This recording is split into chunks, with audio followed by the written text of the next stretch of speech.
नमस्कार साथियों, आपके अपने यूट्यूब चैनल सायर क्लासेस में आप लोगों का स्वागत है। मैं सुनील कुमार आप लोगों का स्वागत करता हूं। आप लोग हमारे चैनल को लाइक, सब्सक्राइब, शेयर ज़रूर करें दोस्तों। ये बेसिक मैथ की तीसरी क्लास है। जो भी बच्चे मैथ में कमज़ोर हैं, जिनको एकदम से मैथ नहीं आती है, वो हमारे चैनल से ज़रूर जुड़ें। उनको एकदम बेसिक से मैथ पढ़ाई जाएगी, फिर उसके बाद धीरे धीरे उनको हाई लेवल पर लाया जाएगा। फिर इसके बाद जब बेसिक मैथ ख़त्म हो जाएगी, उसके बाद हम लोग चैप्टर वाइज पढ़ेंगे। चैप्टर वाइज में भी मैं एकदम बेसिक, जो भी चैप्टर रहेगा उसके एकदम बेसिक से शुरू करूँगा, उसके बाद टॉप लेवल लेकर आऊँगा। तो दोस्तों, आप लोग हमारे चैनल से ज़रूर जुड़ें। पिछली क्लास में हम लोगों ने गुणा, भाग, जोड़, घटाव के बारे में पढ़ा था, उनसे संबंधित कुछ तथ्यों के बारे में जाना था। आज की जो क्लास है, इसमें हम लोग बीजगणितीय संक्रियाओं के बारे में पढ़ेंगे। चर राशियाँ क्या होती, अचर राशियाँ क्या होती हैं, उनको कैसे जोड़ा घटाया जाता है। आज की इस क्लास में हम लोग इन सब चीज़ों के बारे में चर्चा करेंगे। तो चलिए साथियों, आज की क्लास को हम लोग शुरू करते हैं। सबसे पहले हम लोग समझते हैं चर राशियाँ क्या होती हैं। चर राशियाँ ऐसी राशियाँ जिनका मान बदलता रहता है। ऐसी राशियाँ जिनका मान बदलता रहता है अर्थात निश्चित नहीं होता है, उन्हें चर राशियाँ कहते हैं। क्या कह रहा है? ऐसी राशियाँ जिनका मान बदलता रहता है, निश्चित नहीं होता है, उन्हें चर राशियाँ कहते हैं। कहने का मतलब है, हमारे अंग्रेजी के जो लेटर होते हैं ABCDEXYZ, जो भी अंग्रेजी के लेटर होते हैं वही हमारी क्या होती है? चर राशियाँ होती हैं। इनका मान फिक्स नहीं होता है, इनका मान जगह जगह पर बदलता रहता है। तो दोस्तों, हमारी जो चर राशियाँ होती हैं उनका मान बदलता रहता है, और ये अंग्रेजी के जो लेटर होते हैं वही हमारी चर राशियाँ होती हैं। अब हम लोग अचर राशियों के बारे में समझते हैं कि अचर राशियाँ क्या होती हैं। ऐसी राशियाँ जिनका मान निश्चित होता है अर्थात बदलता नहीं है, उन्हें अचर राशि कहते हैं। जो हमारे नंबर होते हैं, गिनती के नंबर 1 2 3 4 5 6 7 8 9 10, यही हमारी क्या होती? अचर राशियाँ होती हैं। इनका मान फिक्स होता है, ये बदलती नहीं है। तो आप लोग चर और अचर राशियों के बारे में समझ गए होंगे। अब इनसे संबंधित कुछ रूल हैं, इन रूलों को हम लोग समझते हैं। क्या है? देखिए, जैसे हम लोग पहला रूल देखते हैं, इसमें कह रहा है समान प्रकार की चर राशियाँ आपस में जुड़ती और घटती हैं, लेकिन असमान प्रकार की चर राशियों को आपस में जोड़ा या घटाया नहीं जा सकता है। कह रहा है समान प्रकार की चर राशियाँ आपस में जुड़ती और घटती हैं, असमान प्रकार की चर राशियों को आपस में जोड़ा या घटाया नहीं जा सकता है। कहने का मतलब यह है कि जब कहीं पर भी समान चर राशियाँ मिलें तभी उनको जोड़ा या घटाया जा सकता है। जैसे हम लोग उदाहरण के माध्यम से समझते हैं। जैसे यहाँ पर दिया है A + A। अब हम लोग यहाँ पर देख रहे हैं दोनों क्या हमारी समान और चर राशियाँ हैं। यहाँ पर भी है, यहाँ पर भी है। अब हम दोनों को जोड़ सकते हैं क्योंकि ये समान हैं। तो A + A जुड़कर हमारा कितना हो जाएगा? 2A हो जाएगा। ऐसे नीचे हम लोग एक उदाहरण और देखते हैं। दिया है 5A + 3A। अब इसमें भी ये है, इसमें भी ये है, यहाँ पर भी समान चर राशियाँ हैं, तो इनको भी जोड़ सकते हैं हम लोग। 5A + 3A = हमारा हो जाएगा 8A। ऐसे नीचे एक और दिया है, लिखा है 10A + 2A। यहाँ पर भी ये है, यहाँ पर भी है, ये भी समान चर राशियाँ हैं, तो इनको भी आपस में जोड़ा या घटाया जा सकता है। तो 10A + 2A, इसको जोड़ लेंगे, हो जाएगा हमारा कितना? 12A। अब असमान प्रकार की जो चर राशियाँ हैं, असमान प्रकार की चर राशियाँ जैसे रहती वैसे उनको लिख दिया जाता है, उनको जोड़ा या घटाया नहीं जा सकता। जैसे लिखा है A + B। अब ये दोनों असमान प्रकार की हमारी चर राशियाँ, तो इनको जोड़ा या घटाया नहीं जा सकता। ये जैसे रहेंगी उनको ऐसे लिख दिया जाएगा। ऐसे दूसरे वाले में भी हम लोग लेते हैं। यहाँ लिखा है 2A - B। यहाँ पर भी असमान प्रकार की चर राशियाँ हैं, यहाँ A है, यहाँ B है। इसको भी जोड़ा घटाया नहीं जा सकता है, तो इसको भी हम ऐसे लिख लेंगे। फिर यहाँ नीचे एक और दिया है 5a + 3b। अब यहाँ पर a है, यहाँ पर b है, तो यहाँ पर भी असमान चर राशियाँ हैं, तो इनको भी जोड़ा घटाया नहीं जा सकता। ये जैसे रहेंगे उनको वैसे लिख दिया जाएगा। तो रूल 1 में हम लोगों ने क्या समझा, जहाँ कहीं पर भी समान प्रकार की चर राशियाँ रहेंगी तभी उनको जोड़ा या घटाया जा सकता है। अब हम लोग रूल नंबर 2 देखते हैं। रूल नंबर 2 में क्या कह रहा है? रूल नंबर 2 में कह रहा असमान प्रकार की चर राशियों का आपस में गुणा और भाग नहीं होता है। यहाँ पर भी वही बात कह रहा है कि अगर कहीं पर भी असमान प्रकार की चर राशियाँ हैं तो उनका आपस में गुणा या भाग नहीं होता है, वो जैसे रहेंगे उनको वैसे लिख दिया जाएगा। जैसे एक उदाहरण हम लोग देखते हैं, a गुणे b। अब यहाँ पर असमान प्रकार की चर राशियाँ हैं तो इनका आपस में गुणा नहीं होगा, ये जैसे रहेंगे उनको वैसे लिख दिया जाएगा। a गुणे b = ab, ये तीनों हमारे एक ही, चाहे हम इसको लिखें a गुणे b या लिखें ab या लिखें a.b। इसमें हम लोग एक नोट पढ़ लेते हैं। नोट में क्या कह रहा है, दो चर राशियों के बीच में कोई भी चिन्ह ना हो तो गुणा का चिन्ह माना जाता है। अब यहाँ क्या कह रहा है कि यदि दो राशियाँ दी हों, अगर उनके बीच में कोई चिन्ह ना हो तो वहाँ पर कौन सा चिन्ह माना जाता है? गुणा का चिन्ह माना जाता है। जैसे पर यहाँ पर हमारी दो राशियाँ थीं a और b, इनके बीच में कोई चिन्ह नहीं है, तो अगर इनके बीच में कोई चिन्ह नहीं है तो कौन सा चिन्ह माना जाएगा? गुणा का चिन्ह माना जाएगा। दोस्तों एकदम बेसिक क्लास है। कुछ लोग सोच रहे होंगे सर क्या पढ़ा रहे हैं, लेकिन यही दोस्तों जो हमारा बेसिक क्लियर रहता है तो जब हम आगे का क्वेश्चन करते हैं तो बड़ा आसानी से लगा लेते हैं। तो ये सब सारी चीज़ें आप लोग क्लियर करते हुए चलिए। अब हम लोग देखते हैं अगला रूल क्या रह रहा है रूल 3 में। अब यहाँ रूल नंबर 3 में हम लोग देखते कह रहा है समान प्रकार की चर राशियों का गुणा और भाग निम्नलिखित नियम के अनुसार होता है। कह रहा है कि अगर कहीं भी समान प्रकार की चर राशियाँ हैं तो उनका गुणा भाग कैसे होगा। तो हम लोग पहला नियम देखते हैं कैसे होगा। कह रहा है यदि आधार बराबर है तो गुणा करने पर घातें जुड़ जाती हैं। कह रहा है कि यदि आधार बराबर है तो गुणा करने पर घातें जुड़ जाती हैं। तो सबसे पहले हम लोग आधार और घात को समझते हैं। जैसे लिखा है a⁴x, तो ऊपर जो रहता है यही हमारी घात हो जाती है, नीचे वाला हमारा हो जाता है आधार। तो हम लोग यहाँ देख लेते हैं। यहाँ जैसे हमने ले लिया a⁴x गुणे a⁴y। अब यहाँ पर हम लोग देखेंगे जो हमारा आधार है वो क्या है? समान है।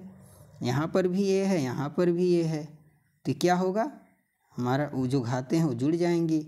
तो a⁴x गुणे a⁴y बराबर क्या हो जाएगा? a⁴x + y। अब अगला हम देख लेते हैं कुछ एग्जाम्पल और यहाँ पर देख लेते हैं क्या कह रहा है a⁴ गुणे a⁴7। यहाँ पर भी हम लोग देख रहे हैं कि दोनों के आधार क्या समान है। यहाँ पर भी ये है, यहाँ पर भी ये है, और ये किस रूप में है? गुणे के रूप में है। अगर गुणे के रूप में हो, आधार समान हो, तो घातें हमारी क्या होती हैं? जुड़ जाती हैं। तो यहाँ पर भी जोड़ लेंगे a⁴ a⁴7 जुड़कर क्या हो जाएंगी? a⁴11। अब यहाँ नीचे दिया a⁵ गुणे a⁵3। यहाँ पर भी आधार समान है और एक गुणे के रूप में है। यदि आधार समान हो और गुणे के रूप में हो तो हमारी घातें क्या होती हैं? जुड़ जाती हैं। यहाँ पर भी जोड़ लेंगे। यहाँ a⁵ है, यहाँ a⁵3 है, तो जब जुड़ेगा तो हो जाएगा a⁵8। एक नोट हम लोग देख लेते हैं। नोट में क्या कह रहा है? कह रहा है यदि किसी संख्या के घात में कुछ भी नहीं हो तो उस संख्या की घात 1 मानी जाती है।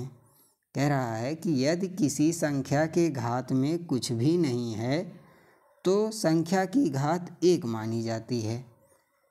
कहीं पर कोई भी संख्या लिखी हो, यदि उसकी घात कुछ ना लिखा हो तो हम लोग उसका घात क्या मानेंगे? 1 मानेंगे। देखिए जैसे हम लोग यहाँ पर ले लेते हैं एक एग्जाम्पल, समझ लेते हैं क्या कह रहा है a गुणे a। अब यहाँ पर a की घात कुछ भी नहीं है तो यहाँ पर हम लोग क्या मान लेंगे? जब कुछ भी ना हो घात में तो वहाँ पर क्या मान लेते हैं, एक मान लेते हैं। तो यहाँ पर एक मान लेंगे तो यह हो जाएगा ए की पावर 1, यहाँ पर भी एक मान लेंगे तो यहाँ पर भी हो जाएगा ए की पावर 1।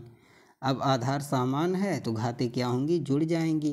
तो ए की पावर 1 ए की पावर 1 तो ये हो जाएगा क्या, ए की पावर 2। अब हम लोग देखते हैं आगे क्या कह रहा है।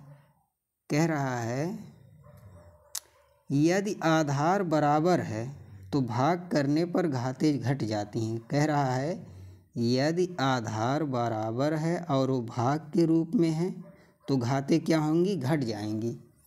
देखिए हम लोग नियम समझ लेते हैं। यहाँ क्या कह रहा है, यदि आधार बराबर हो, दोस्तों ये नीचे जो है ए भी ए है, ये क्या है, ए है, ए की पावर x बटे ए की पावर y।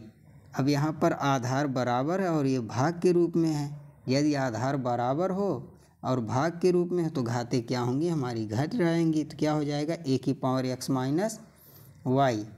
अब यहाँ नीचे हम लोग कुछ एग्जाम्पल समझ लेते हैं। एग्जाम्पल में क्या कह रहा है, ए की पावर 5 बटे ए की पावर 2।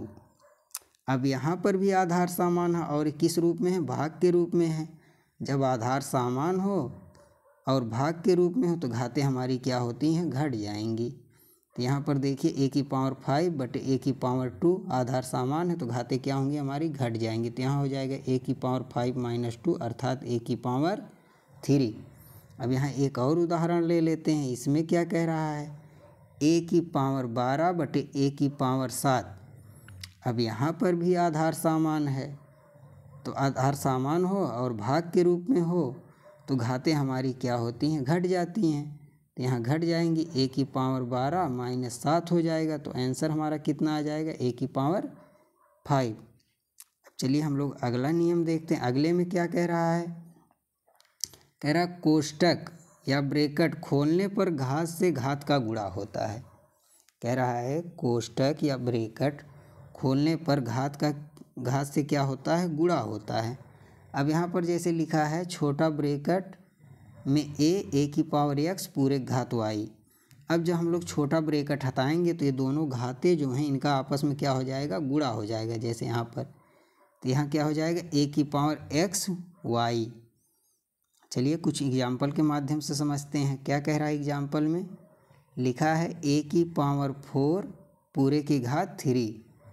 अब जब ये छोटा ब्रैकेट हम लोग हटाएंगे तो ये दोनों घातें जो हैं इनका क्या हो जाएगा, आपस में गुणा हो जाएगा। जब ब्रैकेट यहाँ से हटा तो क्या हो गया, ए की पावर 4 गुणे 3। तो ये दोनों जब गुणा हो जाएगा तो आ कितना जाएगा, ए की पावर 12। ऐसे एक एग्जाम्पल और हम लोग समझते हैं। मझला ब्रैकेट के अंदर छोटा ब्रैकेट, उसके अंदर 2 लिखा है, फिर उसके घात -3 पूरे घात -2। अब जब हम लोग मछला ब्रैकेट हटाएंगे तो क्या होगा, ये दोनों घातों का आपस में गुणा हो जाएगा। अब -2 की पावर कितना हो गया हमारा, -3 गुणे -2। जब इनका हमने आपस में गुणा किया तो ये हो गया -2 की पावर 6। अब -2 की पावर 6 का मतलब ये होता है कि -2 का गुणा कितनी बार, 6 बार। अब हमने यहाँ पर -2 का गुणा 6 बार कर दिया। अब इसका हम लोग गुणा कर लेते हैं। 2 गुणे 2 दूनी 4 दूनी 8 दूनी 16 दूनी 32 दूना 64। पिछले नियम में हम लोगों ने पढ़ा था कि यदि माइनस का गुणा सम बार हो तो क्या होता है, प्लस में आता है। अब देखिए माइनस का गुणा सम बार 6 बार हुआ है। 6 हमारी क्या है, सम संख्या है, 6 बार हुआ है तो आंसर हमारा कितना, ये प्लस में आ जाएगा। यदि माइनस का गुणा सम बार होता है तो जो भी आंसर आता है किस में आता है, प्लस में आता है। अब चलिए कुछ क्वेश्चन और हम लोग समझ लेते हैं। जैसे यहाँ पर दिया है एक क्वेश्चन हमारा, 2 की पावर 40 का 2 गुना क्या होगा। कह रहा है क्वेश्चन में 2 की पावर 40 का 2 गुना क्या होगा।